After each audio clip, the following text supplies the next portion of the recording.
Marc chapitre 2.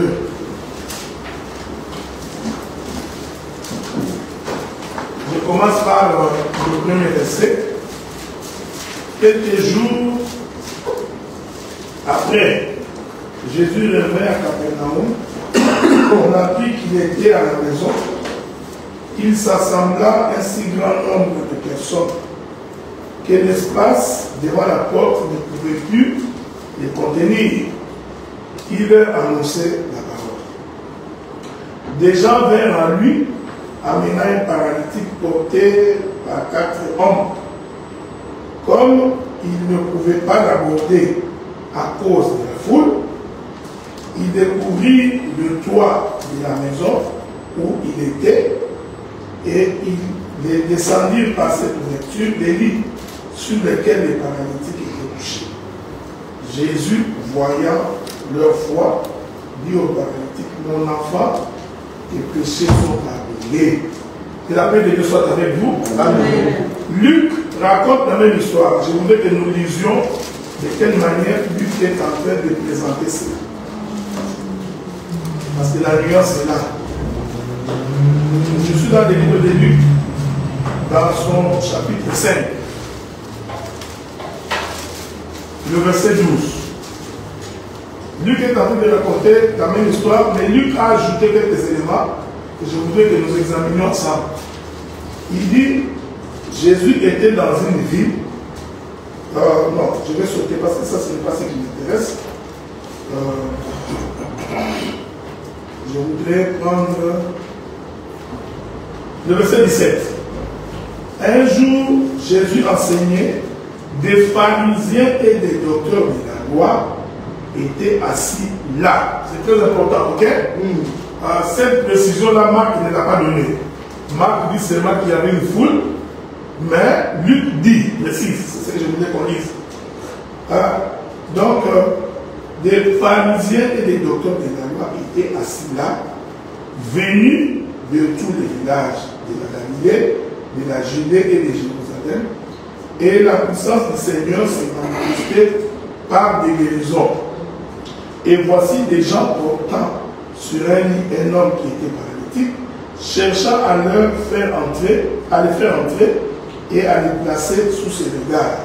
Comme ils ne savaient pas où l'introduire à cause de la foule, ils montèrent sur le toit et ils les descendirent par une ouverture avec son lit au milieu de l'assemblée devant Jésus. Voyant leur foi, Jésus dit, hommes, tes péchés te sont pardonnés. Et le Seigneur vous bénisse. Amen. Nous allons nous asseoir. Bon, c'est comme je vous avais dit quand on a commencé, que tout miracle de Jésus, hormis le fait que c'était un miracle que Jésus apportait dans la vie des gens, mais je vous avais dit que ces différents miracles de Jésus ont aussi une portée spirituelle. C'est-à-dire que dans chaque miracle de Jésus, il y a un enseignement. Donc on ne peut pas seulement vous prêcher que Jésus guérit, Jésus sauve, Jésus apporte la solution. On ne peut pas seulement dire ça, ce qui est vrai. Mais il faut aussi que vous ayez la connaissance pourquoi ces miracles ont été repris dans la Bible. Parce que la Bible dit que Jésus a fait plusieurs miracles. Si on pouvait écrire toute l'histoire de Jésus dans la Bible, l'Écriture dit que même le monde ne peut pas contenir tout ce qu'il a fait. Donc, c'est-à-dire qu'il y a d'autres choses que Jésus a faites qui ne sont pas inscrites dans la Bible. Alors, il faut se poser la question, pourquoi celles-ci sont inscrites dans la Bible? On est d'accord? Oui. Alors, ici, remarquez, je voudrais préciser que quand vous lisez ces textes ici, vous allez remarquer que les deux premiers des miracles, Jésus n'avait recruté que 4 disciples. Okay? C'est très important parce que c'est ce que je vais dire aujourd'hui. Jacques, Jean, André et Jacques, les deux fils de Zébédée. Donc quand il fait les premiers miracles, il était avec ses 4 disciples. Quand il fait ses deuxième miracle, il n'avait que ses 4 disciples. Je voudrais que vous reteniez cela parce que nous expliquerons les mystères autour du chiffre 4. Mais dans les textes que nous avons lus, nous constatons aussi que les gens qui ont amené les paralytiques et aussi étaient au nombre de 4. On est ensemble, non? La Bible dit que Jésus, Marc lui dit que Jésus était dans la maison, il y avait une foule de personnes, une foule. Quand ces gens ont amené le paralytique, ils ne pouvaient pas entrer parce qu'il y avait une foule. Luc vient de préciser qu'il s'agissait de quelle foule? C'est pourquoi je vous avais dit hier, quand tu veux expliquer la Bible, c'est toujours intéressant d'explorer les pays, d'aller voir les autres textes sur la même histoire pour se faire une idée générale de ce que la Bible dit. C'est très important. C'est pourquoi je vous avais conseillé que l'étude de la Bible est importante. Ok? Donc, parce qu'il y a certaines choses que des fois, que nous faisons passer pour des révélations qui en réalité ne sont pas révélations. Okay? Quand vous lisez par exemple que Jésus dit, quand vous entrerez dans la ville, vous trouverez un homme portant une cruche, vous direz à cet homme-là, le maître voudrait que tu dises à ton maître que c'est ce soir qu'il célébrera la Pâque avec ses disciples chez toi. Quand vous lisez ce texte, vous avez l'impression que Jésus ne connaissait pas cette personne-là. Vous en faites toute une révélation. Alors que si vous consultez l'histoire, vous comprenez que Jésus est allé fêter cette fête, la dernière fête de Pâques, dans la maison des gens. C'était chez les parents des gens, parce que Jean, c'était les disciples les plus aimés de Jésus. Et l'histoire, ça c'est de l'histoire, démontre que Jean était sorti d'une famille riche. Jean n'était pas pauvre. C'est pourquoi il y a une écriture qui dit que les femmes qui accompagnaient Jésus, c'était des femmes de distinction. Okay? Jésus n'a pas marché avec les femmes pauvres. C'est très important. C'est pourquoi je vous avais dit, je ne sais pas hier ou avant-hier, qu'il faut combattre l'esprit de pauvreté. Amen. Vous voyez? La pauvreté n'est pas de Dieu. Amen. Il ne faut pas suivre ce qu'on nous disait, errer les pauvres quand ils verront le Seigneur. Non. Errer les pauvres en esprit. Tu n'as jamais dit pauvre, c'est pas dit les pauvres en esprit. Donc, il faut nécessairement refuser l'esprit de pauvreté. Et moi, j'ai toujours dit, on menace l'esprit de pauvreté par des attitudes. D'abord, que tu aies l'attitude d'un gagnant. C'est-à-dire l'assurance dans ce que tu veux faire. Dieu dit dans sa parole, si tu trembles, je te ferai trembler.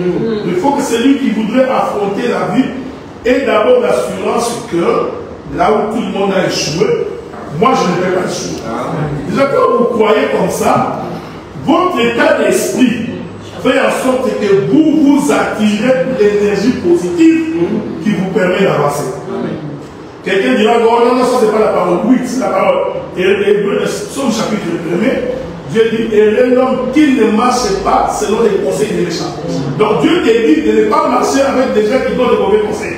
En d'autres termes, si tu marches avec des gens qui donnent de bons conseils, ces gens-là t'attirent vers les prochains. Qui ne s'arrêtent pas sur la voie des pécheurs. Voyez-vous? Donc toi, tu as toujours des amis, des sœurs, des gens qui courent derrière les femmes.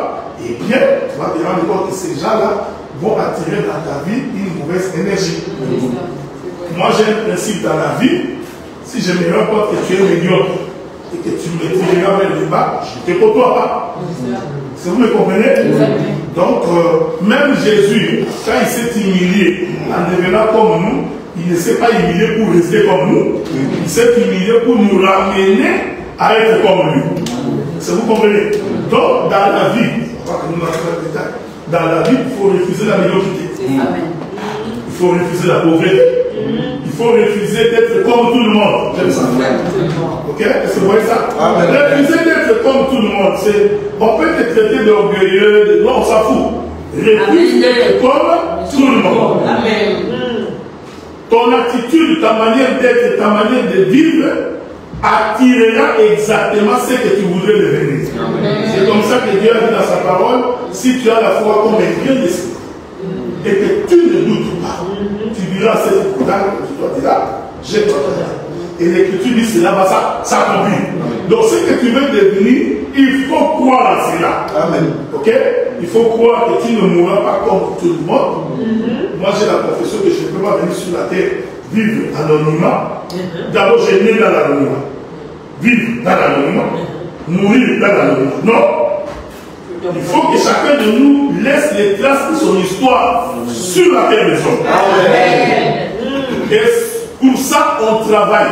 On travaille sur ça, on fait des sacrifices, on accepte des fois de se sacrifier parce qu'on a un objectif à atteindre. Est-ce que vous me comprenez? Refuser de côtoyer des gens qui ne servent à rien. Moi, je vais dire au ministre, quelqu'un qui passe son temps à discuter, tout le temps à discuter, inutilement, ce sont des gens à éviter.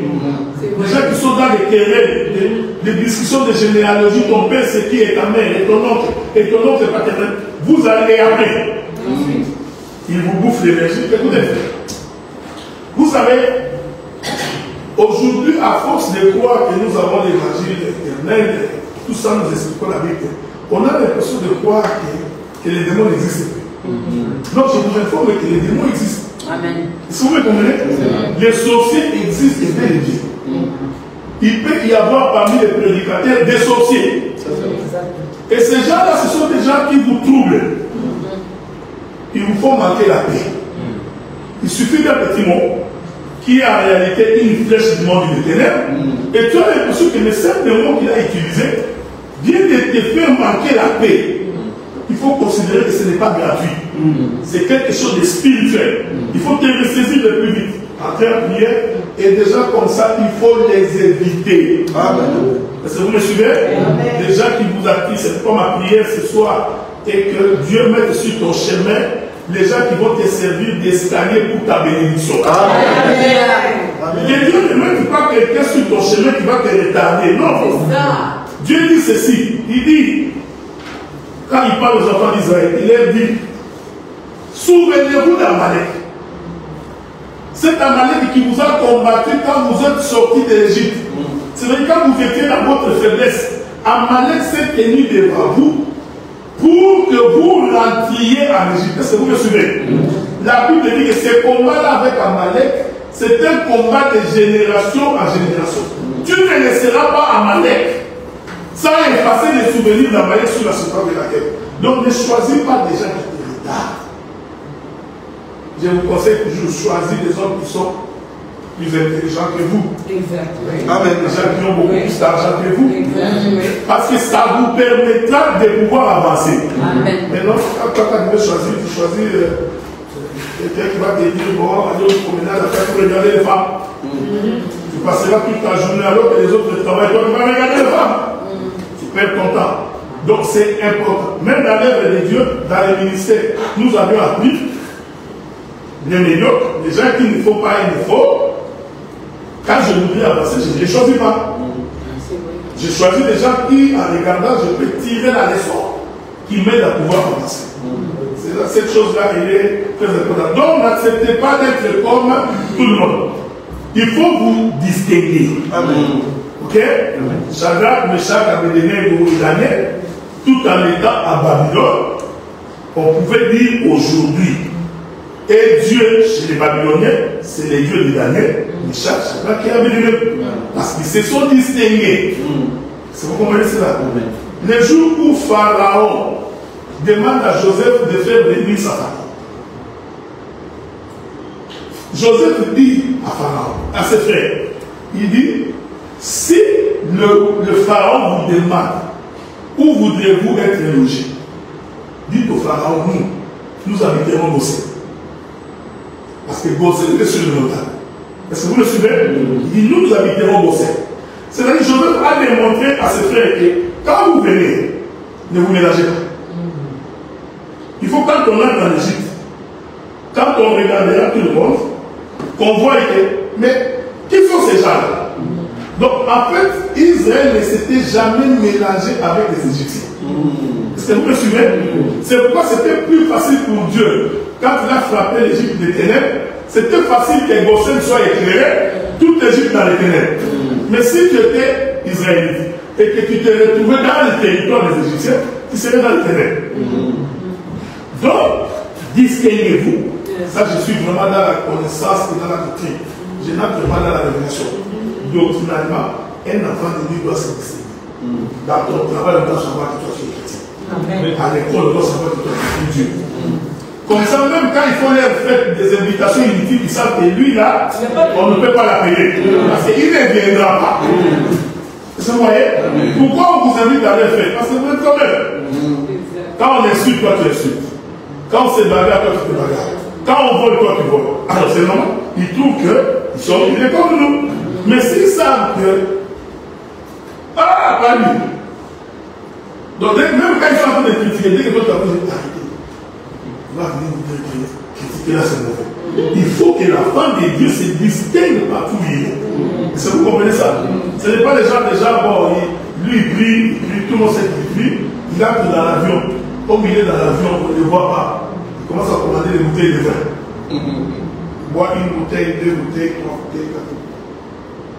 6 bouteilles, il devient ivre. Ça devient déjà débauche. Oui. Est-ce que vous me suivez? Amen. Ça devient immoral. Donc, on est enfant de Dieu, que l'on soit à l'église. Parce que comme on est ici, tout le monde est saint. Bonjour ma soeur. Bonjour mon frère. Mais quand on vit te voir dans ton élément, est-ce que nous pouvons dire que celui-là c'est saint? Est-ce que vous comprenez ça? Alors Jésus a d'abord écouté 4 disciples. C'est important que vous reteniez ça. Il entre dans une maison. Luc précise que toute cette foule-là, c'était des pharisiens et des scribes. Ok? Marc dit c'est ma foule, mais Luc précise. Il dit c'était des pharisiens, des docteurs, des scribes qui sont venus de tous les villages. Ces gens-là remplissaient la maison, là où se trouvaient. Vous en faites pas. Il ne faut pas avoir peur, ok? Donc, ces gens se sont retrouvés dans la maison, dans laquelle maison les pharisiens, les scribes étaient remplis. Est-ce que vous me suivez? Or, les pharisiens et les scribes, ce n'étaient pas des païens. C'était des hommes qui connaissaient la parole. Est-ce qu'on est ensemble, non? Donc, c'était des juifs qui connaissaient la parole. Ce sont ces gens-là qui étaient assis en train d'écouter Jésus. Et la Bible dit, 3 individus viennent avec un homme qui était paralytique. 4 individus, pardon. Viennent avec un homme qui était paralytique. Les transports. Ils arrivent à la porte, cherchent le moyen d'entrer, il n'y a pas moyen d'entrer. C'est vous me suivez? Ils vont ouvrir, je ne sais pas comment était cette maison-là, mais je ne sais pas, est-ce qu'ils ont, Dieu est-ce qu'ils ont trouvé la maison d'autrui? Est-ce qu'ils ont enlevé la tôle, la toiture? Parce que logiquement, une maison ne peut pas avoir une vertu pour descendre. Mais ces jours-là, ces gens-là ont eu la capacité d'ouvrir le toit de la maison. Une fois que les toits de la maison sont ouverts, ils vont faire descendre ces paralytiques. Et la paix de Dieu soit avec eux. Ce que j'aime dans ce texte-là, eux ne sont pas descendus. Est-ce que vous me suivez? Et ils sont restés en haut, mais ils ont fait descendre le paralytique sur eux. Jésus regarda. J'ai pensé que les propriétaires de la maison allaient se plaindre. Jésus, tu es venu chez moi, je t'ai accueilli. Voici que les gens ont détruit ma toiture. Il faut demander à Judas Iscariot de me donner l'argent pour réparer. Jésus regarde et examinant leur foi, il dit à cet homme, c'est ce que j'aime. L'homme était paralytique. L'homme n'avait pas dit que je suis rempli de péchés. Ok? Mais Jésus, au lieu de dire à l'homme, lève-toi, il commence par dire, tes péchés te sont pardonnés. Et ensuite, lève-toi et marche. Je voudrais que vous étudiez attentivement. Je vous avais dit que tous les miracles de Jésus ont une portée. Cet homme-là n'avait jamais dit qu'il était rempli de péchés. Mais Jésus a compris que le fait qu'il ne marche pas, c'est parce qu'il est un pécheur. Prenons d'abord la doctrine avant d'entrer dans la révélation.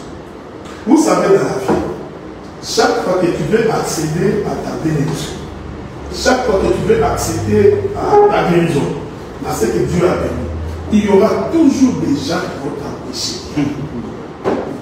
Est-ce que vous me suivez? Il y a toujours des décourageurs. Ici, j'explique que tous ces pharisiens qui étaient à la porte, qui empêchaient le paralytique d'atteindre Jésus, représentent aussi toutes les difficultés de toutes les personnes qui t'empêchent d'aller prier. Oh, arrêtez d'aller prier, ça fait des années que vous priez. Votre Jésus là, qu'est-ce qu'il a fait? Chaque fois qu'un homme te dit, oh, dis arrête, viens, on va aller faire la vie.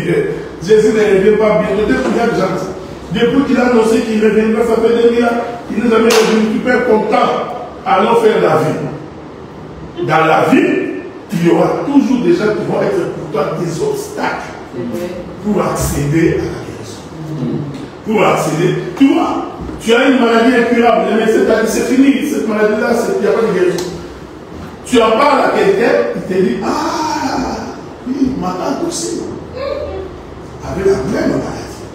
C'est difficile. Il n'a pas vécu longtemps. Tu vois, ce sont des gens qui te font douter de ce que. Ah, quoi, la France. Avant les papiers. Nous, ça fait 25 ans. Ça fait 25 ans, mon frère, que j'attends ici. Macron est mauvais. Quand tu viens d'arriver, qui t'a dit de avoir les papiers?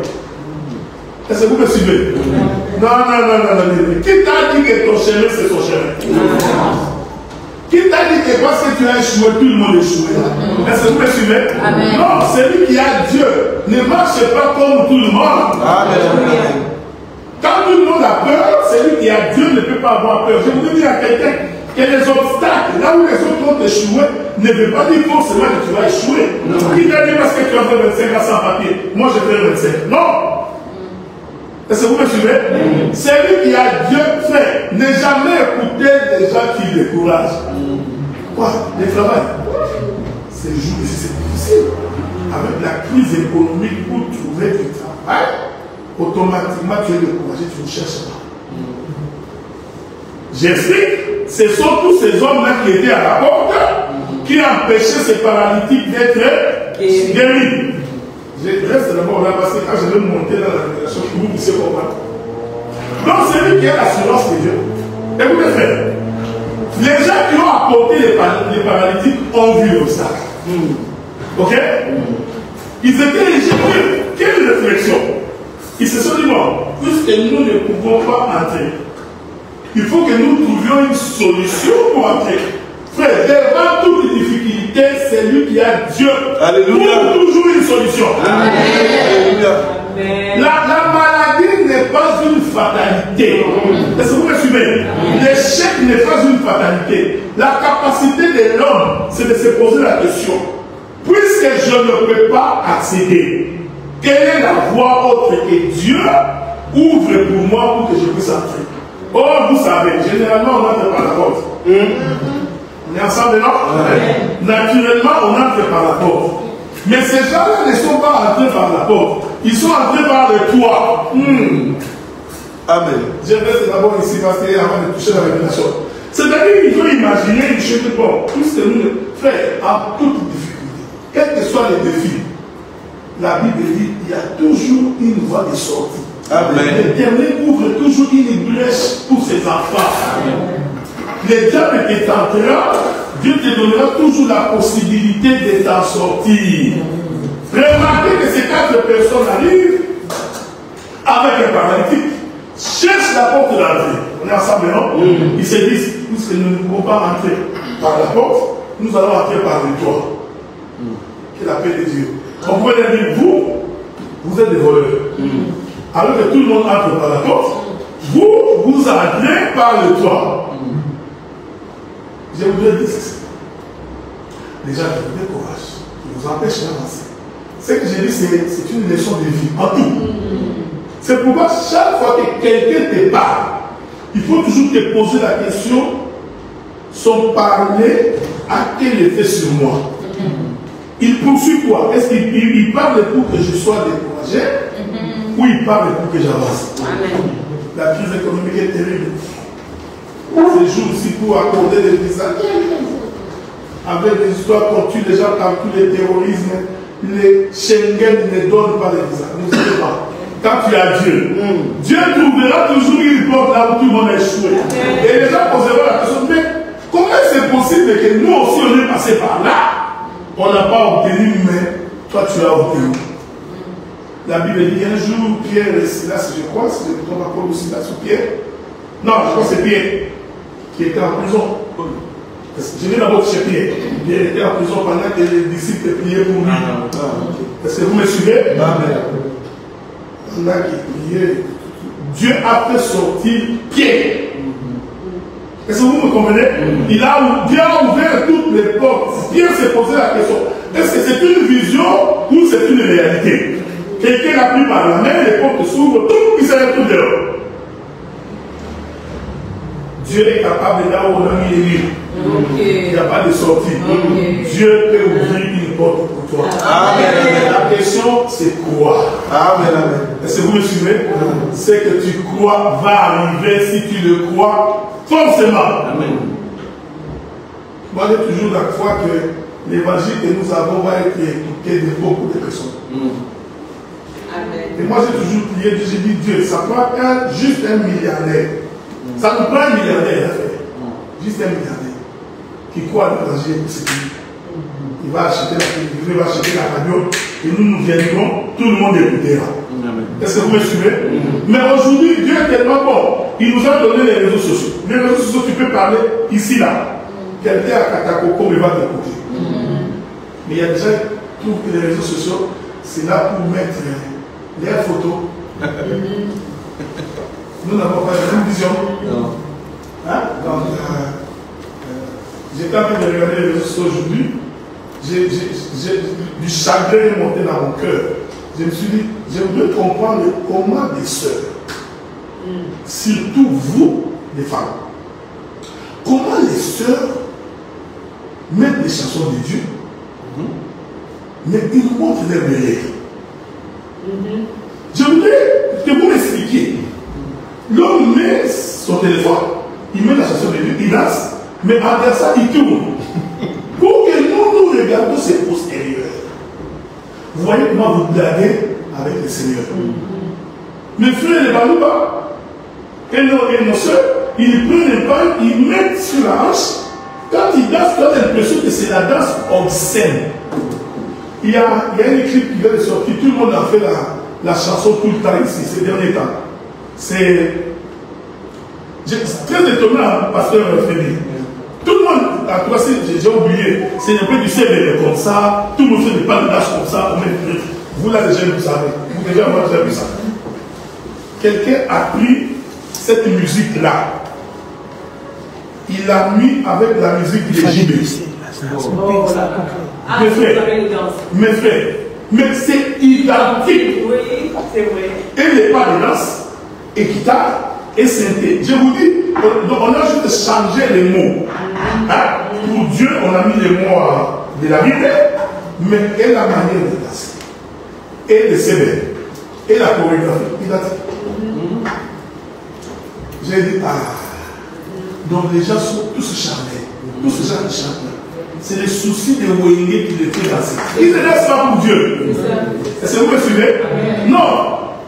Il faut éviter les gens qui vous retardent. C'est très important. L'œuvre de Dieu est devenue une distraction. Excusez de vous le dire, mais 90% des concerts, c'est de la distraction. Est-ce que vous me suivez? C'est-à-dire, nous venons assister à des gens qui donnent des spectacles. L'œuvre de Dieu, ce n'est pas les spectacles. Et quelqu'un va dire non. Comme on dit en Allemagne, on va dire la danse vient du ciel. C'est faux, et assez faux. Il n'y a aucune écriture qui dit que la danse vient du ciel. La Bible dit que c'est dans les cieux que nous louerons Dieu indéfiniment. La louange n'est pas seulement danser. Non, c'est les soucis du monde qui les fait dire que les danses viennent du paradis. Bon, voilà, entre nous. Donc les danses viennent du paradis. Cela veut dire quoi? Nous allons récupérer. J'ai entendu quelqu'un comme ça. Nous récupérons ce que le diable nous a donné. Ah mon Dieu. Donc le diable est entré au ciel. Aucun âge ne l'a vu. Dieu ne l'a pas vu. Il entre. Il vole de la race. Il sort avec. Il donne à ses disciples les païens. Qui dansent. Maintenant, nous les chrétiens, nous venons récupérer. Vous voyez, ça c'est un raisonnement humain. C'est vraiment un raisonnement. Frère, tout ça, c'est ce que les gens sont charmés. C'est vous me voyez? Honnêtement, là, c'est vraiment entre nous, on va continuer à parler. Moi, je crois que même quand on danse pour Dieu, celui qui est de l'esprit peut saisir que cette manière de danser ici, l'homme ne danse pas vraiment pour Dieu, il danse pour faire plaisir à sa chair. On peut distinguer ça quand on a l'esprit de Dieu. quand on a Dieu, les obstacles, on peut les surmonter. Quelles que soient les difficultés. Vous voyez? Donc ces gens-là qui ont empêché Jésus. Ouais, c'est miracle, on a l'impression que c'est gratuit. Non, ça parle de beaucoup de choses. Ces gens-là qui ont empêché Jésus, cet homme-là, d'entrer, constituent également toutes les difficultés que tu peux avoir. Et je précise qu'il s'agissait de 4 personnes qui ont amené cette personne. En arrivant, ils trouvent que non. Comme on ne peut pas entrer, nous allons entrer par les cieux. Et la paix de Dieu soit avec nous. Bon. Ajoutons quelques autres éléments avant de pouvoir avancer dans la révélation. Jésus regarde cet homme, il dit tes péchés te sont pardonnés. En d'autres termes, Jésus voulait lui dire si tu ne marches pas, c'est parce que ce sont des péchés qui t'ont retenu. Est-ce que vous me suivez? Donc cet homme-là était l'image de toutes les personnes retenues par le péché. Donc pour qu'il marche, il faut premièrement que le péché soit pardonné. Je vais revenir dans cette exhortation. L'Éternel dit, avant toute autre bénédiction. Amen, amen. Je dis bien avant toute autre bénédiction. Dieu commence d'abord par pardonner les péchés. Amen. Amen. Un homme qui vit dans le péché ne peut pas s'attendre à recevoir la bénédiction de Dieu. C'est vrai. Voilà pourquoi nous entrons dans la révélation. Moïse, nous étions en train de parler avec le pasteur Patrick Ambela. Moïse voit les buissons ardents, tout en feu. Nous étions en train d'expliquer que si c'était toi, tu allais fuir. Parce que toi, déjà, quand tu vois quelqu'un avec un habit blanc, tu as la chaîne de tout, tu peux fuir. Mais Moïse voit tout un buisson en feu, mais il ne fuit pas. Logiquement, un homme normal allait fuir. Est-ce que vous comprenez? Mais au contraire, ça a attiré la curiosité de Moïse. Et nous étions en train de dire, parce que Moïse n'était pas étonné de ce qu'il avait vu. Il avait l'habitude de voir les miracles dans la maison de Pharaon. Est-ce que vous comprenez? Dieu l'avait mis là-bas parce qu'il est déjà habitué à ça. Pour lui, c'était quelque chose. Mais c'était quand même un peu bizarre parce que c'était quelque chose qu'il n'avait jamais vu. La Bible dit qu'il s'est retourné pour voir. Quelle est cette vision? C'est alors qu'il a entendu la voix de l'Éternel. Il lui dit, moi l'Éternel, je suis. Est-ce qu'on est ensemble maintenant? Dieu précise. J'ai entendu les cris qui font pousser les oppresseurs à mes enfants. C'est pourquoi je suis descendu.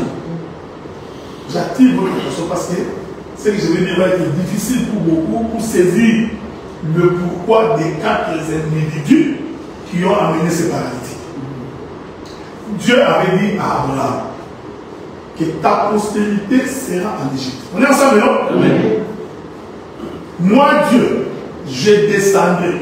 Dieu a précisé quand est-ce qu'il viendra. Amen. Il a dit, je viendrai à la 4e génération. On est ensemble, non? Amen. Dieu évoque que tu vois le peuple là qui est en esclavagisme. Pour le porter, il faut que celui qui vient soit le fils de la 4e génération. Amen. En d'autres termes, quand Dieu est descendu dans un buisson ardent, est-ce que vous me suivez? C'était l'homme du chiffre 4. Amen. Est-ce que vous me suivez? Je vais ajouter notre élément pour nous faire comprendre. On dit à Jésus, Lazare est malade. Lazare, Jésus, au lieu d'aller, il ne va pas. Il se promène à gauche et à droite. L'Écriture dit, quand il se présente devant la tombe de Lazare, la sœur de Lazare lui dit, quand il demande où est-ce qu'on l'a mis, écoutez la réponse de la sœur de Lazare. Maître, ça fait 4 jours. Donc Jésus s'est présenté dans la tombe de Lazare le 4e jour. Est-ce que vous me suivez? C'est important, c'est important, c'est très important. C'est-à-dire que le chiffre 4, c'est le chiffre qui apporte la délivrance. Amen. Est-ce que vous me suivez? Mais la délivrance de qui? D'un paralytique. Mais qui est le paralytique? C'est celui qui a péché. Donc nous comprenons que le paralytique qu'on avait porté par les 4 hommes, les 4 hommes représentaient le véritable soleil qui est le Seigneur Jésus-Christ. Est-ce que vous me suivez? Je vais répéter. Laissez-moi répéter ça. Un jour. Je répète, et je le répète autrement. Un jour, Pierre était en train de prier. Est-ce que vous me suivez? Pendant que Pierre prie, il voit une vision. Dans sa vision, Pierre voit une nappe tenue de 4 coins. Amen. On est ensemble là? Voilà. Tenue de 4 coins. Il voit la nappe tenue de 4 coins, mais à l'intérieur de la nappe, les animaux impurs. Ok? Je vous avais dit, le paralytique est un pécheur.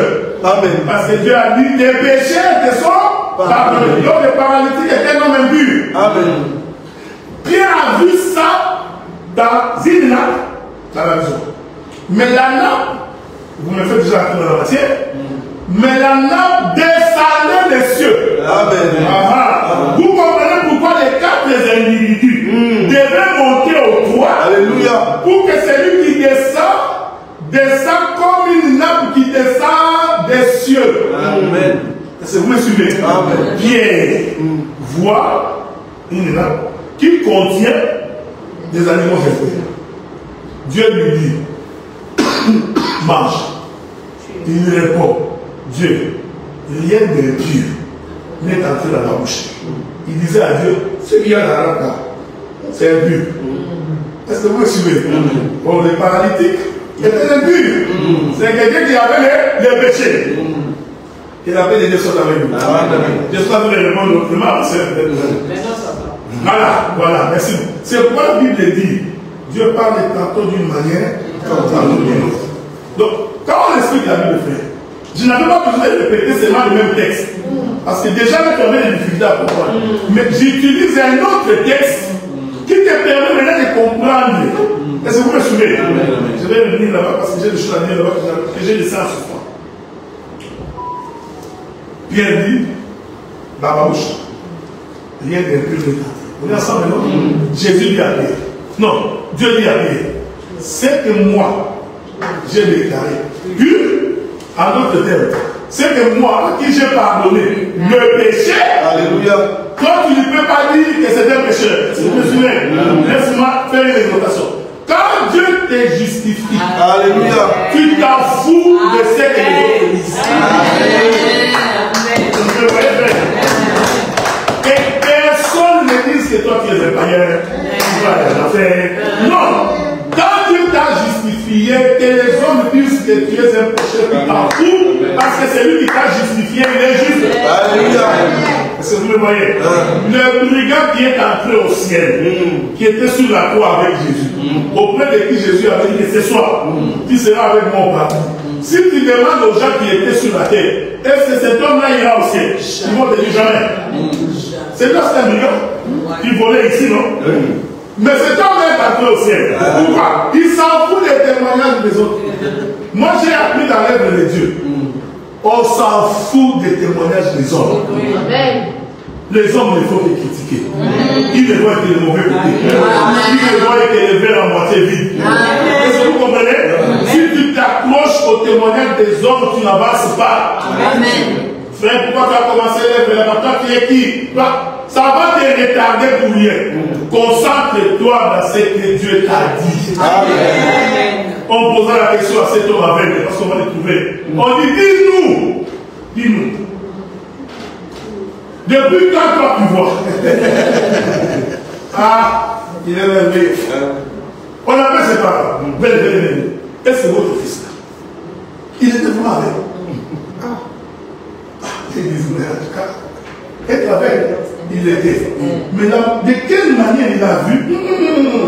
Il est assez là. Allez lui poser la question. Lui répondra. Il y a des gens comme ça là. Toi, tu es devenu ministre. Depuis quand tu commences à toucher. Nous, ça c'est nous. Tu ne peux pas prêcher ces choses si tu ne nous as pas côtoyés. Bon, ça là, je ne sais pas. Mais au moins, je prêche. Ok? Je ne sais pas, mais je prêche. Et quand Dieu est avec toi, l'œuvre prospère.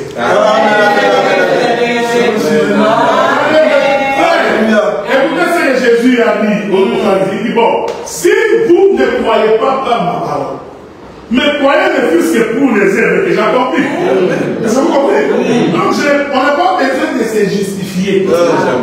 Les œuvres témoignent que la grâce de Dieu est sur le nom. Dites-nous comment tu avais écouté. Dites-moi, écoutez mes frères, moi tout ce que je sais, que cet homme a pris de l'amour. Il a mis dans ma bouche, dans mes yeux. Et il m'a dit, va te laver à la lumière du Seigneur. On va en parler de l'œuvre. Parce qu'aujourd'hui, nous allons lui parler ici. Mais cet homme-là, quand on lui avait mis l'amour, qui lui a indiqué les chemins pour aller à Siloé? Parce qu'il ne voyait pas encore. Ah, j'ai compris que les pieds connaissent les chemins de Siloé.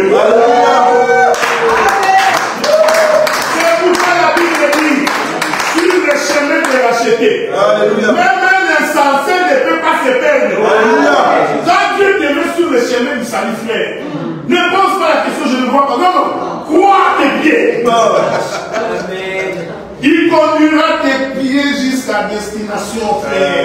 Dieu ne peut pas t'abandonner, c'est ce que vous voyez. Non, on dit, en tout cas, moi, je suis lavé, je me suis lavé, et j'ai vu. Je non, je glorifie Dieu. Non, je ne peux pas arriver. Je viens là-bas pour insister, je vais expliquer dans la révélation, pourquoi il y avait les docteurs des scribes des pharisiens qui remplissaient la maison, ok? Les gens qui parlaient à cet homme-là, c'était des gens qui étaient censés connaître Dieu. Je ne vais pas les parler. Ils disent, jeune homme, mes frères, donne gloire à Dieu. Parce que nous savons que cet homme-là est un homme. Il dit, ah bon, ok. Donc, pour vous, c'est un homme. Ça, c'est votre affaire. Qu'il soit des morts, qu'il ne le soit pas. Mais moi, tout ce que je sais, il m'a dit à vous, il m'a dit, va, et j'ai vu. Il dit, toi qui es né dans les péchés, grandi dans les péchés, est-ce qu'on est ensemble? Mais non, mais tu es aveugle. On va le dire. Toi, né dans les péchés, tu veux nous enseigner? Oui, quand quelqu'un rencontre Dieu, il parle de Dieu. C'est pourquoi moi, dans l'assemblée, j'ai toujours été contre les gens qui ferment la bouche aux sœurs. Amen. Non, nous refusons quand nous nous assemblons que la sœur nous prêche. Ça, la Bible interdit. Mais en dehors de ces cadres ici, vous devez parler de Jésus. Dans vos réunions à la maison, dans vos réunions au bureau. Est-ce que vous me suivez? Même s'il y a beaucoup d'hommes au bureau, ce n'est pas une assemblée de sœurs où nous sommes réunis. Parlez de Jésus. La sœur ne peut pas être une figurante dans un culte. La plupart de nos sœurs sont des figurantes. Ils ne viennent que pour écouter. Non. Même Dieu, après nous avoir enseigné, il s'était pour nous écouter. Est-ce que vous me suivez? Quand on a la main de Dieu, quand Dieu a agi dans ta vie, tu ne peux pas fermer ta bouche pour parler. Tu témoignes et tu proclames ce que Dieu a fait pour toi. Tu t'en fous si quelqu'un dit que Dieu est bâtard. Dieu te mérite, tu as un boulot, on te paye 4 000 €. Il te met ici à toute fière, te met bien aimé. J'ai un salaire de 4 000 €. Nous allons acclamer le Seigneur. Tu t'en fous si quelqu'un va dire, ah, lui aussi exagère. Ce n'est pas son faute. Tu peux s'en foutre, toi tu t'en fous. Dieu t'a béni, Dieu t'a béni. Il y a toujours des gens comme ça dans l'église. On n'a pas vu qu'il a changé de chaussures.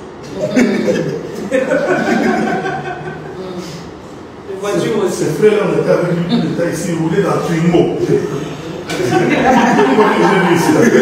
Moi, c'est pas ça. Il roulait dans le Twingo. Depuis qu'il commence à toucher à la maison de l'église, il a acheté une Kia Sportage.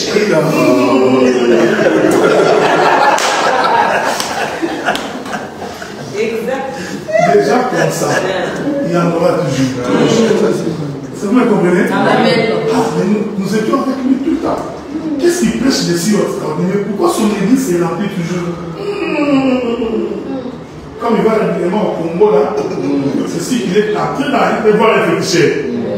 Parce que les gens pensent que servir Dieu, c'est la médiocrité. Vous me suivez?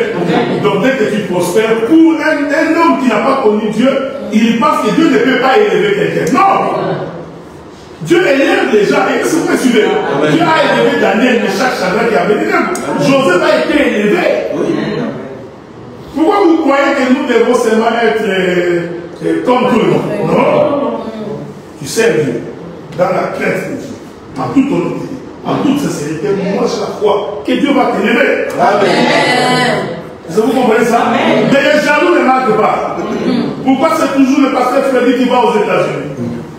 Mais ce n'est pas de sa faute si tes pères ne sont pas venus. Demande à celui qui envoie les clients et lui pose. Vous avez fait Moïse quand ça ne marchait pas. Il ne se plaignait pas. Il allait dire à Dieu, Dieu, le peuple que tu m'as porté ne veut plus l'écouter. Donc quand on est serviteur, quand ça ne marche pas, on pose la question à Dieu. C'est lui qui nous a appelé. Dieu, pourquoi ça marche? Amen. Frère, et Dieu répond. Mais pensez une fois quand Dieu répond, tu n'écoutes pas. C'est vous me suivez? Dieu peut répondre de plusieurs manières. Quelqu'un peut te faire la remarque de 3-4 personnes te font la même remarque. Dieu est en train de te dire que le chemin que tu prends n'est pas bon. Toi, comme tu es dans ta position de ministre, tu dis non, ils sont possédés. Et tu vas échouer. Une fois que tu échoues, tu deviens jaloux. Et la jalousie n'est pas très loin de la sorcellerie. Alléluia. Est-ce que vous me suivez? Amen. Pourquoi Dieu est-il descendu à la 4e génération? Amen, amen. Ici, je m'excuse de faire, j'essaie de vous éviter beaucoup de choses parce que je ne veux pas que ça vous complique. Mais ce que je voulais dire, c'est Jésus, c'est Dieu-là qui était descendu à la 4e génération. En réalité, c'était 4 hommes. Donc c'était un homme à 4 pieds. Est-ce que vous me suivez? Les 4 pieds-là n'allaient pas voir les 4 pieds physiques. Je voudrais dire que c'est le chiffre 4. Or, le chiffre 4, dans Genèse, c'est le chiffre que Dieu a utilisé quand il a créé le soleil. Amen. Or, quelle est la mission du soleil? C'est de chasser les ténèbres, d'éclairer, pour que celui qui est dans les ténèbres rentre dans la lumière. On est ensemble, non? Donc nous comprenons qu'Israël en Égypte était dans le ténèbre. Il avait besoin du soleil pour sortir des ténèbres vers la lumière. Voilà pourquoi Dieu se présente à la 4e génération pour dire je suis un, mais je suis 4. Est-ce que vous me suivez? C'est comme ça que le Seigneur, quand il recrute, il commence par recruter 4 disciples d'abord. Alléluia. Et il commence sa marche. Est-ce qu'on est ensemble, non? Je vais ajouter d'autres éléments pour que je me fasse comprendre. C'est pourquoi quand vous lisez votre livre, vous allez remarquer que quand Dieu bénit, je viens là. Quand Dieu bénit Jacob, non. Quand Jacob bénit David, non, Judas, Genèse chapitre 49. Ça, ce sont les versets que vous connaissez. Donc, moi, je vous donne l'intelligence de ces versets-là. Genèse chapitre 49. Voilà. Je suis dans les versets 8. Judas, écoutez-moi bien. Judas, tu recevras les hommages de tes frères. On est ensemble, non? Ta main sera sur la nuque de tes ennemis. Les fils de ton père se prosterneront devant toi. Judas est un jeune lion. Tu reviens du carnage, mon fils. Il ploie les genoux, il se couche comme un lion, comme une lionne qui le fera lever. Le sceptre ne s'éloignera point de Judas, ni les bâtons de commandement dans le précipice. Voici le bout de verset qui m'intéresse. Jusqu'à ce qu'ils viennent Yeshua. On a ça. En d'autres termes, dans la prophétie, Jacob voulait dire la porte par laquelle Shiloh entrera, c'est Judas. Amen. Est-ce que vous me suivez? Or, Judas est le 4e fils de Jacob. Donc, la porte par laquelle Dieu entre pour sauver l'humanité, c'est le chiffre 4. Amen. Donc, Shiloh, c'est pourquoi Jésus, en naissant, on dit qu'il est de la tribu de Judas. Amen. Or, naturellement, Joseph n'était pas son père. C'est ça. Est-ce que vous me suivez? Mais Dieu appelle qu'il est de la tribu de Judas. Et il a choisi Joseph comme l'image de son père. Or, Joseph est de la tribu de Judas. Pour permettre à ce qu'on dise qu'il est le fils de David. Ok? Or, le fils de David, c'est Salomon. C'est pourquoi un jour il passait, Bartimée crie, fils de David, aie pitié de moi. Mais les gens qui écoutaient, ils ont dit, bon, nous on passe. Parce que c'est lui, c'est Jésus. Je sais pas si vous ça veut dire que l'homme avec qui nous marchons ici, c'est Jésus. C'est le fils de Joseph. Mais Bartimée lui criait, fils de David. Quand Jésus savait que c'est lui le fils de David, est-ce que vous me suivez? Ah, le quatrième, les lions de la tribu de Juda, il s'est arrêté. Bien, vous pouvez lui poser la question, mais pourquoi vous arrêtez? De toi, tu n'es pas le fils de David? Est-ce que vous me suivez? Mais il ne peut pas demander parce que prophétiquement, c'était le chiffre 4 que la paix de Dieu soit avec nous. C'est pourquoi les gens qui racontent l'histoire de Jésus sur la terre sont au nombre de 4. Amen. Vous me voyez? Donc, les gens qui apportent la révélation, qui apportent la solution, qui apportent la délivrance, qui ont raconté la vie de Jésus, Dieu s'est arrangé qu'il n'y ait que 4. Pourquoi? Il y a des gens qui ont écrit sur Jésus. Si vous faites du son, vous verrez que Thomas aussi a écrit. Hein? Mais pourquoi Dieu a oublié l'histoire de Thomas? Il prend 4, chiffre 4. Parce que ce sont les 4 qui portent la délivrance. Amen. Vous comprenez ce que je dis?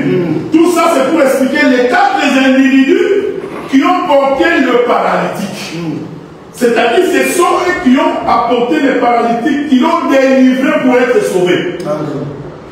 Alors, maintenant, quand Dieu dit ce que j'ai dit, ce que j'ai déclaré pur, tu ne peux pas déclarer pur. Du coup, la vision se termine. Quand la vision se termine, on toque à la porte. Corneille nous a envoyé. C'est la première chose avec vous. Or, Corneille, c'était un païen. Est-ce que vous me suivez? Je vais le dire autrement. Donc, Corneille était un paralytique. Parce que je vous ai dit, le paralytique, ce n'est pas celui qui n'a pas seulement les pieds physiques. Dans la vision de Dieu, le paralytique, c'est celui qui est un pécheur. C'est pourquoi il a dit que tes péchés te sont pardonnés. Donc, ici, nous comprenons que le paralytique qui vient, qui rentre, c'est un peuple qui avait péché. Mais écoutez, mais qu'est-ce qui a empêché les paralytiques d'entrer? Mais c'est toute la foule des docteurs des pharisiens qui étaient là. Or, nous comprenons, la foule des docteurs des pharisiens, c'est exactement la maison d'Israël. Amen. Parce que les Israélites, pour eux, nous sommes des païens. Nous n'avons pas besoin de les citer. Dieu n'est pas votre Dieu. Est-ce que vous me suivez? Donc, les paralytiques qui viennent ne peuvent pas entrer parce que ce sont les pharisiens des scribes. C'est pourquoi, je vais donner des exemples. Un jour, les pharisiens regardent. Ils disent, mais cet homme ici, si vraiment il dit qu'il est prophète, pourquoi il mange dans la maison des Zachée? Parce que pour les Juifs, un prophète de Dieu ne peut pas se mélanger avec les gens de mauvaise vie. Est-ce que vous me suivez? Et le Seigneur vous bénisse. Zachée, homme de petite taille. Il ne pouvait pas voir Jésus. On est ensemble, non? N'oubliez pas, je suis en train de célébrer le mariage. Donc, quittera son père et sa mère, et là, je vais devenir une seule chair. Je célèbre le mariage. Pendant que je parle ici des Zachée, je suis en train de parler de ces paralytiques-là qu'on a amenés. Ok? Donc, quand tu m'écoutes, écoute-moi avec les paralytiques. Ça va te faire perdre, ok? Je parle de toi, écoute-moi avec l'oreille du paralytique. Zachée, homme de petite taille, voulez voir Jésus. Il se rend compte que non, je ne peux pas. Il y a trop de gens. On est ensemble, non? Il y a toute une foule. Ah, j'ai compris que la foule là qui a entouré Jésus, c'est le pharisien et les scribes qui étaient dans cette maison. Il s'est dit, par où je vais passer? Ah, il trouve le sycomore. Que la paix de Dieu soit avec vous. Zachée monte sur le sycomore. C'est-à-dire qu'il a trouvé la porte. Par la terre, il ne pouvait pas entrer. Il faut qu'il monte en haut. Est-ce que vous comprenez? Nous comprenons que là où Zachée est allé se mettre, c'est ça l'ouverture de l'étoile de la maison. C'est Jésus regarde, il dit, oh Zachée, descends. Est-ce que vous comprenez? De la même manière qu'on a fait descendre les paralytiques, Zachée aussi descend. Et Jésus dit, aujourd'hui, je marcherai dans ta maison. Est-ce que vous remarquez ça? Je reprends. La foule du docteur, c'est les sacerdoces de Moïse. Lesquels nous ont empêchés d'avoir accès aux choses de Dieu. Pour les Juifs, on n'avait pas encore décidé. Est-ce que vous me voyez? Mais Dieu est merveilleux. Parce qu'il avait ouvert un trou, une porte dans les cieux. C'est pourquoi j'ai dit, pour permettre à ceux qui n'avaient pas droit d'entrer, qui trouvent l'opportunité d'entrer. Nous avons cru à cet évangile par le ciel. Amen. Et c'est pourquoi je vais rajouter. Abraham sort. Abraham sort. Il vient dehors. Dieu lui dit, Abraham, est-ce que tu peux compter les sables le long de la mer? On est ensemble, non? Les pieds d'Abraham étaient dans les sables de la mer. Dieu lui dit, est-ce que tu peux compter? Et là, il dit, je ne peux pas. Dieu lui dit, telle sera ta postérité. Les sables étaient où? Avec Abraham. On est ensemble, non? Ensemble, donc dans les pieds d'Abraham. Nous disons que ces sables-là, c'est l'ensemble de toute la foule d'esprits de les pharisiens qui étaient avec Jésus. Ensuite, il lui dit, maintenant lève les yeux, regarde là-haut. C'est vous suivez? N'oubliez pas, mon frère, ayez dans l'esprit de paralytique qu'on a porté pour entrer dans le ciel. Ok? Maintenant, il lui dit, regarde là-haut. Au cas où il regardait là-haut, il a regardé quoi? Il a regardé l'ouverture qui s'ouvre pour qu'un autre peuple puisse entrer. Dieu lui dit, ouvre, regarde. Et puis il pose la question, est-ce que tu peux compter les étoiles du ciel? Il dit non. Il dit, telle aussi sera ta postérité. Donc dans Abraham, il y avait la postérité terrestre, qui est la maison d'Israël, mais il y avait la postérité céleste. Mais cette postérité, c'est en haut. Il doit descendre. Est-ce que vous me suivez? C'est pourquoi le frère Paul dit, nous qui n'avions pas le droit de citer en Israël, la mort de Jésus a fait en sorte que nous qui étions loin, nous sommes rapprochés. Est-ce que vous me suivez? Nous qui n'avions pas le droit de citer, nous sommes devenus enfants de Dieu à cause de la mort de Jésus. Donc vous comprenez que les pharisiens qui empêchaient les paralytiques d'entrer, en réalité ces pharisiens-là représentaient la maison d'Israël. Mais Dieu a ouvert une porte pour nous. Je vais ajouter beaucoup d'éléments parce que je voudrais vraiment que vous compreniez ça très bien. Un jour, Israël combattait, je crois que c'était contre Amalek, si je ne me trompe pas. Pendant le combat était très difficile. Est-ce qu'on est ensemble? Non, je crois que c'est Amalek, je me souviens après. Le combat était tellement difficile qu'Israël se rend compte que ça ne peut pas marcher. Alors Josué regarde le soleil. Est-ce que vous me suivez? Il regarde le soleil, il se rend compte que le soleil est en train de marcher. Écoutez-moi bien. On est ensemble, non? Il regarde et le soleil marche. Il se dit, si le soleil se couche, nous allons perdre. Ok? La Bible dit maintenant, Josué dit au soleil, arrête-toi. On est ensemble, non? J'aime la question de la Bible. Josué a précisé l'endroit où le soleil devait s'arrêter. Amen. Il dit, soleil, arrête-toi sur Gabaon. Or, Gabaon, c'est le peuple étranger. Amen. Est-ce que vous me suivez? Cela veut dire que le soleil qui continue sa marche, ces jours-là, le soleil s'est arrêté. Pour que les peuples de Gabaon soient éclairés. Est-ce que vous me suivez? Je voudrais dire ceci. Les Gabaonites, c'est nous qui n'avions pas le droit de citer. Amen. Mais si le soleil ne s'était pas arrêté, nous n'avions pas été éclairés. Or, le soleil qui s'arrête ici, nous disons c'est justement l'ouverture du toit. Alléluia. Est-ce que vous me suivez? Quand l'ouverture du toit est constatée, le soleil vient de s'arrêter. Quand le soleil s'arrête, Jésus ne va pas dîner avec les pharisiens. Quand les paralytiques est descendu, vous les pharisiens, attendez. Est-ce que vous me voyez? En d'autres termes, il vient de tourner les dos à la maison d'Israël. Il vient de vous laissez à côté, laissez-moi parler avec ces peuples. Donc les paralytiques étaient tout un peuple. Maintenant il dit ceci. Tes péchés te sont pardonnés. En d'autres termes, tu étais un homme pécheur. Vous avez vu, la première chose que Dieu a faite, c'est d'abord de pardonner les péchés. C'est pourquoi moi j'ai toujours cru, et je crois, le Saint-Esprit avec moi, que la prédication et l'enseignement doivent amener le peuple à la sanctification. Amen. Une prédication qui n'amène pas le peuple à la sanctification n'est pas de Dieu. Amen. Beaucoup de prédications sont devenues comme des écoles. Hein? Tu rentres comme ça, c'est seulement l'école. Dieu, c'est l'hippopotame, c'est le crocodile, c'est l'Autriche. L'homme sort avec beaucoup de connaissances, mais la vie n'a pas changé. Vous savez pourquoi? Parce que dans toutes ces prédications, on n'est pas allé chercher la partie de la sanctification. Tu ne peux pas prêcher le crocodile sans y toucher la partie où Dieu transforme. Pour que l'homme comprenne qu'après, quand nous parlons, Dieu trouvait quelqu'un qui prie. Oh, très cher, Hippopota. Non. Après t'avoir expliqué, nous t'avions dit exactement qu'est-ce qui vient après. Tu fais une prière en parabole. Alors qu'on est au temps de la grâce, Dieu a tout expliqué. Il y a des gens qui prient en parabole. Le crocodile, le grand crocodile, nous te disons merci d'Autriche. Oh, lève les voyants. Non, c'est une prière en parabole. L'un a été expliqué. Jésus a dit tout ce que vous demanderez à mon nom. Priez au nom de Jésus. Non, toi tu pries au nom de Jésus. Oh, les grands aigles. Il y a des gens qui pensent qu'ils vont séduire Dieu.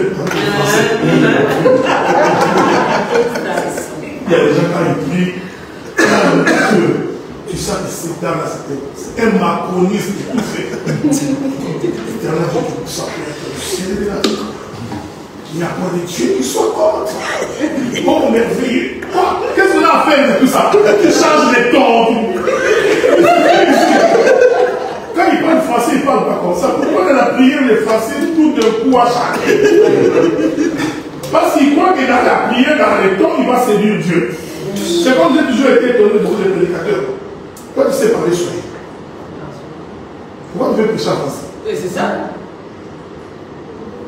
Parce que tu souffres d'un complexe. Amen. Tu crois que quand tu prêches en français, tu es devenu grand prédicateur? Non. On ne devient pas un grand prédicateur par là. Est-ce que vous me suivez? Je vais prendre l'exemple d'un prédicateur connu, Ali Nava. Il peut s'ensoyer. Mais il a été invité aux États-Unis. Ouais. Donc pourquoi quelqu'un croit qu'il va séduire Dieu dans la langue? J'ai toujours posé une question au frère. Quand tu rêves en quelle langue? La langue avec laquelle tu rêves, c'est ça la langue. Amen. Non, toi tu rêves en lingala. Tu veux prêcher en anglais. Il y a un frère qui m'a appelé moi, tu vois, docteur là-dedans. Ça fait 25 ans que tu es au Canada.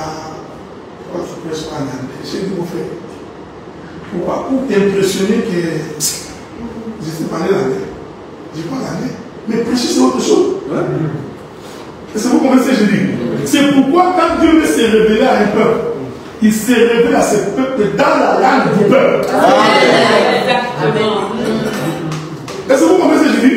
Parce qu'il sait que dans ta langue, tu connais les nuances. Tu comprendras mieux dans ta langue. C'est comme ça que l'Éternel a fait que quand Joseph est arrivé en Égypte, Joseph l'hébreu, qui parlait hébreu, Joseph en Égypte parlait la langue des Égyptiens.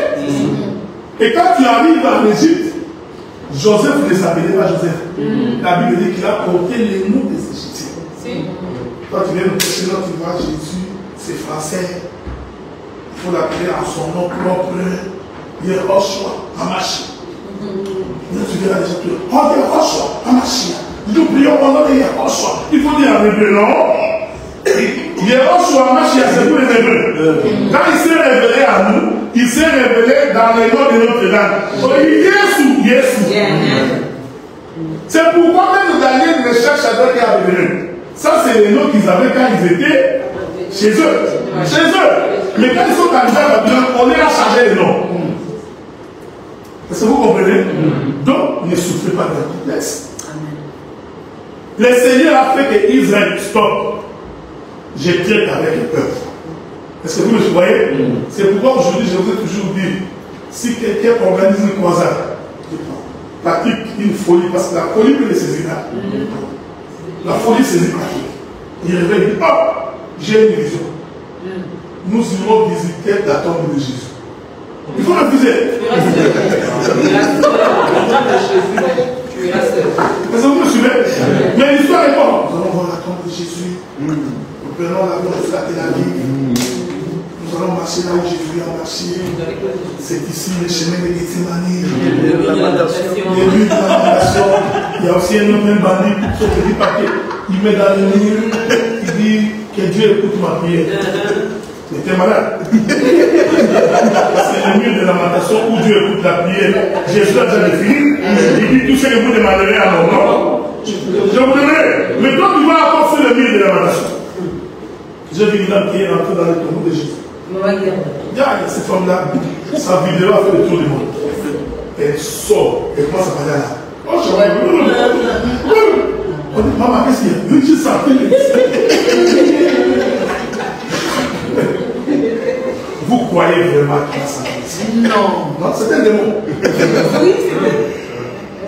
Parce que même les jours où Jésus est ressuscité, les disciples sont venus pour entrer dans les tombeaux. Ils ont trouvé un gars qui est vivant. Vous, pourquoi vous cherchez dans les tombeaux? Celui qui est vivant. Donc il y a encore des gens jusqu'à aujourd'hui qui vont encore chercher Jésus dans les tombeaux. Non! Jésus est dans sa parole. Amen.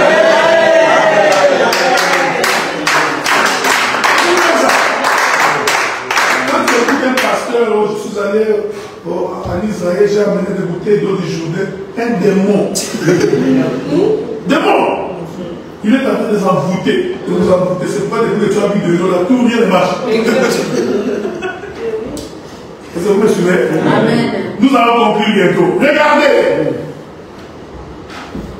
Quand il dit tes péchés te sont pardonnés, il voulait expliquer que c'est paralytique qui dit c'était un homme qui avait péché contre Dieu. Ok? Maintenant, celui à qui Dieu a pardonné des péchés doit marcher. Amen. Je vais l'expliquer autrement. Le péché est stationnaire. Ça t'empêche d'avancer. Le péché fait peut te bloquer. Il y a certaines histoires qui arrivent dans la vie des hommes à cause du péché. Nous avons trouvé des frères et des soeurs, lui pour pardonner sa tante. Cette tante-là, moi avec lui, jusqu'au cimetière, il lui fixe le rendez-vous au cimetière. Je ne parlerai pas avec elle, ce qu'elle m'a fait là, jusqu'à ce que Jésus reviendra. Tu vois? Tu viens toi-même de te bloquer, c'est pourquoi tu n'avances pas. Vous savez, moi j'ai pris l'habitude de, quand tu haïs quelqu'un, à votre avis, qui souffre le plus? Est-ce que c'est lui ou c'est toi? Mais c'est toi. Dès que tu le vois, tu es en colère. Tu feras l'hypertension à cause de la colère. Parce que vous commencez, j'ai dit, mais la personne que tu haïs, il n'est même pas là, il s'en fout. Donc en réalité, c'est toi-même qui t'es mis dans une prison.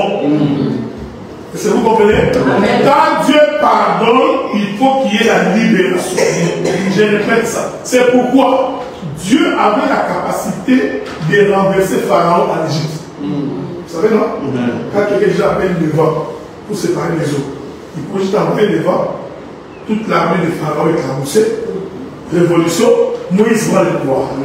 Si c'était toi, nous allons prendre le pouvoir. Dieu, renverse pas Pharaon, je vais devenir président. Non! Dieu en avait la capacité. Mais le problème de Dieu, c'est que Dieu n'opère pas comme ça. Un peuple dans l'esclavagisme doit d'abord être pardonné du péché. Or, pardonner du péché, c'est une délivrance. Oui. Est-ce que vous comprenez? Le vrai pardon est une délivrance. C'est pourquoi j'ai toujours dit ceci. Quand Dieu pardonne, il s'ensuit une délivrance. Dieu ne peut pas te pardonner et te laisser en prison. Ça, c'est est-ce que vous comprenez? Tu étais impudique. Si Dieu te pardonne du péché de l'impudicité, il doit t'en donner la capacité de sortir de la prison de l'impudicité. Mais si tu ne sors pas, c'est que tu es encore lié. Dans ces cas-là, il faut une prise de défense. Voilà pourquoi il dit à cet homme, premièrement, tes péchés te sont pardonnés. Ensuite, il dit, lève-toi et marche. Si le péché n'est pas pardonné, l'homme ne peut pas s'élever. On est ensemble, non? L'homme qui se déplace a d'abord obtenu le pardon de Dieu. C'est ça l'évangile. Dieu nous a d'abord accordé son pardon. Et ce pardon nous a donné la force de marcher. Or, marcher veut dire quitter l'état initial, l'état du péché, vers notre niveau. Vous comprenez? Celui qui est avec Dieu marche. Il ne s'arrête pas. Je vais vous donner un conseil à quelqu'un. Si tu pêches, lève-toi, relève-toi, continue la marche. Est-ce que vous comprenez? Parce que si tu restes stationnaire, le péché t'a lié. Tu as péché, Dieu pardonne. Vous savez aujourd'hui, déjà pris pour le mariage, il prie pour les maisons, il prie pour les papiers. Là, aujourd'hui, les gens qui prient pour les péchés. Si nous disons qu'aujourd'hui, grande prière pour la délivrance du péché, l'assemblée est vide. Mais disons seulement qu'on va prier pour les malades, les papiers. Si on dit seulement les papiers, il verra tous ceux qui n'ont pas les papiers viennent. Mais Dieu ne peut pas fils de Dieu, t'accorder les papiers, toi qui vis dans les péchés. Pour que dès que tu as les papiers, tu commences à aller prendre des filles à Chine.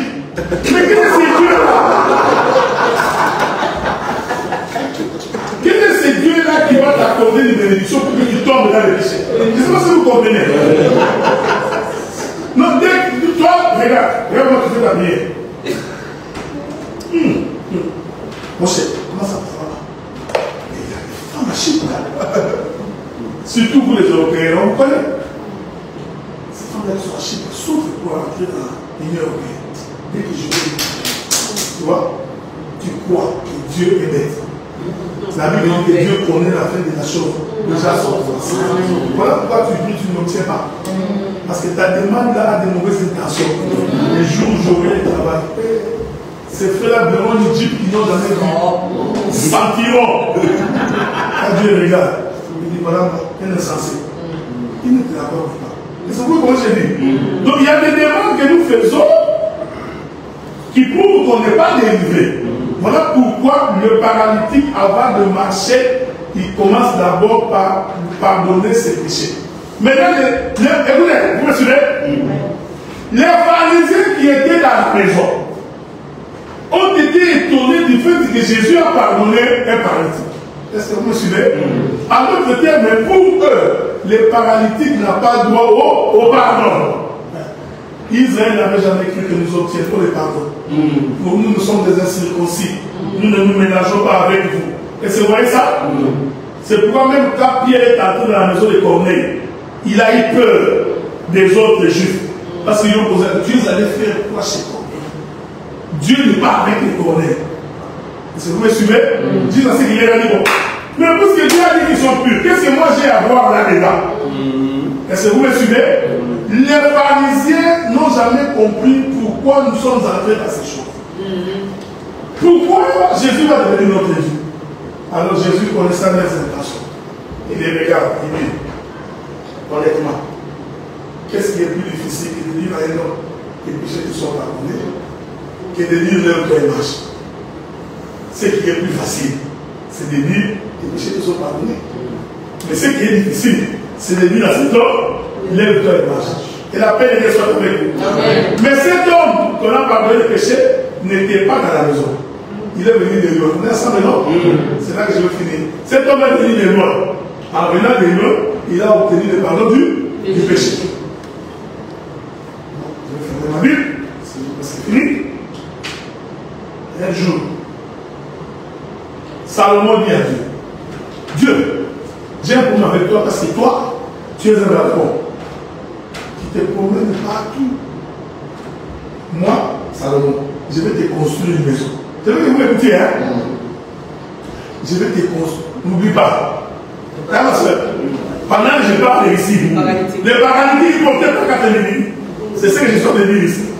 Il dit, toi, tu es en train de te promener partout. Moi, Dieu, je vais te construire une maison. Salomon, il dit à Dieu, je vais te construire une maison. Il appelle les bois des Liban, tout ça, les bois des Santa, tous les bois.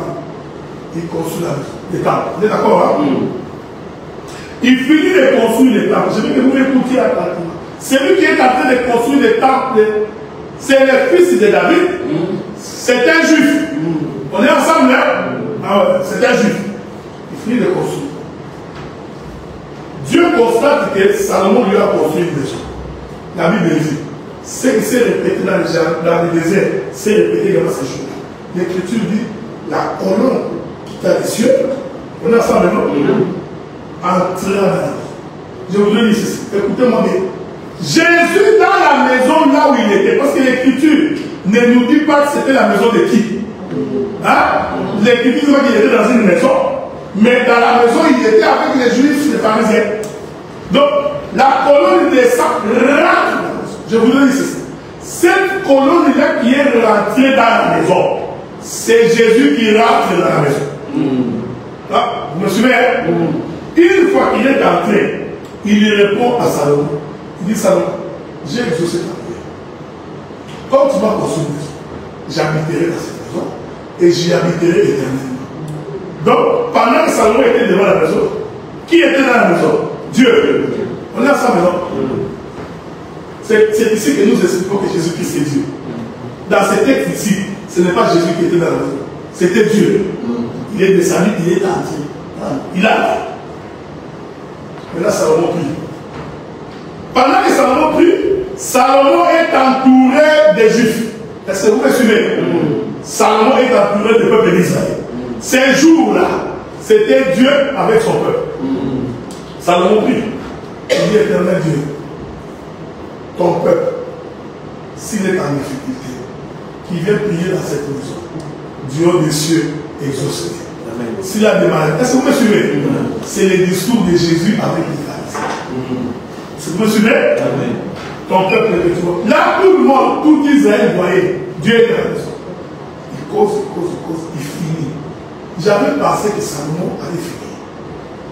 Or, Salomon, comme un prophète, il avait vu 4 individus qui vont porter un paralytique, qui vont l'amener à cette maison. Est-ce que vous me suivez? Écoutez maintenant ce que Salomon dit. Il dit, Dieu, si l'étranger, qui n'est pas de ton peuple, entend la renommée de cette maison, et quelle est cette maison qui a une renommée? Est-ce que vous me suivez?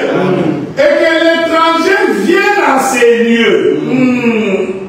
Que la paix de Dieu soit avec vous. Quand Salomon dit ça, il a vu le paralytique.